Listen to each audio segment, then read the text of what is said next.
Gérard Fauré, fils d'un médecin militaire, fut un authentique trafiquant de cocaïne, doublé d'un braqueur de banque et tueur à gages à l'occasion. Pasqua n'était guère cocaïnomane, j'en suis sûr, atteste Gérard Fauré, mais l'argent parallèle du secteur a pu l'intéresser. Fauré, précoce dealer au Maroc puis un peu partout ailleurs, raconte avoir été très vite pris en charge, dans les années 70, par l'organisation de l'armée secrète.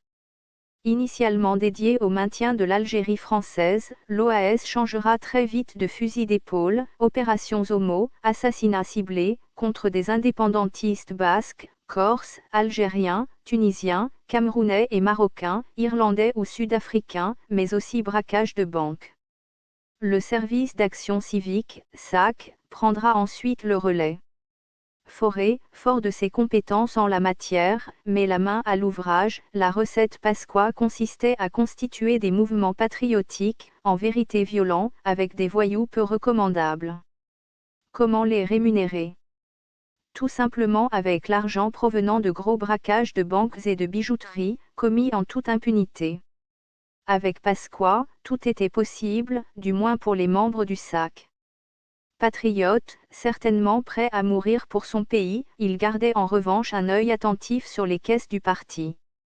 Moyennant la moitié de nos gains, il nous garantissait l'impunité sur des affaires juteuses et triées sur le volet, sachant exactement là où il fallait frapper.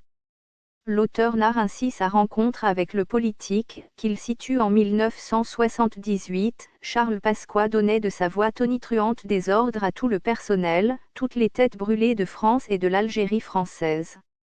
Et de lui lancer, alors, c'est toi le mec dont on me vante les mérites. Bien. Tu vas reprendre du service dès aujourd'hui, avec tes amis, si tu veux bien. J'ai une mission de la plus haute importance, que tu ne peux pas te permettre de refuser, ni de rater. Compris? Bornons-nous à rappeler les principaux faits d'armes de Charles Pasqua.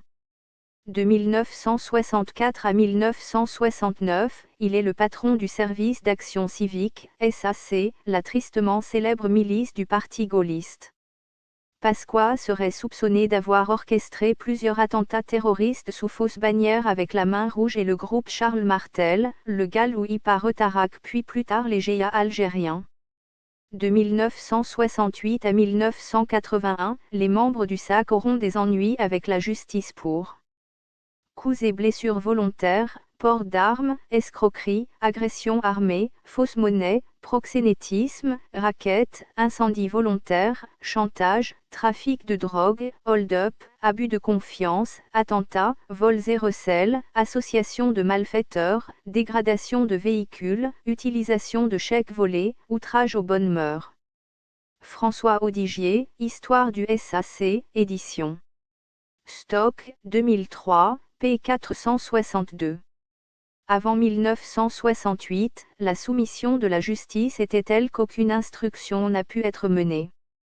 Et pourtant, c'était encore pire, puisque Jacques Faucard, successeur de M. Pasqua à la tête du SAC, a procédé à une épuration des membres du SAC les plus incontrôlables entre 1968 et 1969. À la même époque, il aurait fait installer au Maroc des laboratoires fabriquant de la cocaïne, avec les barbouzes du SAC et du SDS, service secret, ancêtre de la DGSE, ainsi que ses amis corses, avec ses activités à Pernod Ricard comme couverture. Les camions de Pernod Ricard permettaient de faire entrer de la drogue en Espagne et en France. C'est ce dont l'accuse Madame Jacqueline Aymar, héritière du groupe Pernod Ricard, depuis 1996, sans avoir jamais été attaquée en diffamation. Quant à M.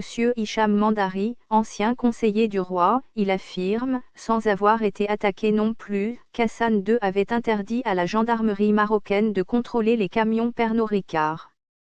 Charles Pasqua, commerçant puis homme politique français né le 18 avril 1927 à Grasse, 06, à l'époque où il était cadre dirigeant de la société Pernod Ricard, a supervisé l'installation au Maroc de plusieurs laboratoires de transformation de cocaïne et de cannabis, comme l'atteste la déposition devant une commission du Congrès américain de M. Boureka, actuellement bénéficiaire de l'asile politique aux États-Unis après avoir dénoncé ces faits et avoir été menacé de mort tant par la direction de la surveillance du territoire que par M. Charles Pasqua lui-même pendant la période récente où celui-ci était ministre d'État, ministre de l'Intérieur et de l'Aménagement du Territoire, de 1993 à 1995, voir l'audition de M. Boureka parue dans le journal Réseau Voltaire du 24 juin 1999. Charles Pasqua, dont les trafics étaient mis en lumière dans le livre « Noir silence » de François-Xavier Verscave. C'est aussi l'ouvrage d'Alain Jaubert paru en 1976, Dossier D, comme drogue, qui nous donne donc une des clés les plus sulfureuses de l'énigme Pasqua. C'est une Française qui nous la donne, elle s'appelle Jacqueline Pilet-Aymar, et c'est l'héritière de la famille Aymar, devenue la propriétaire de Pernod et Ricard, les deux firmes ayant fusionné en 1975. Ainsi Pasqua a inondé la France de drogue, ce qui a fait exploser la délinquance et la criminalité.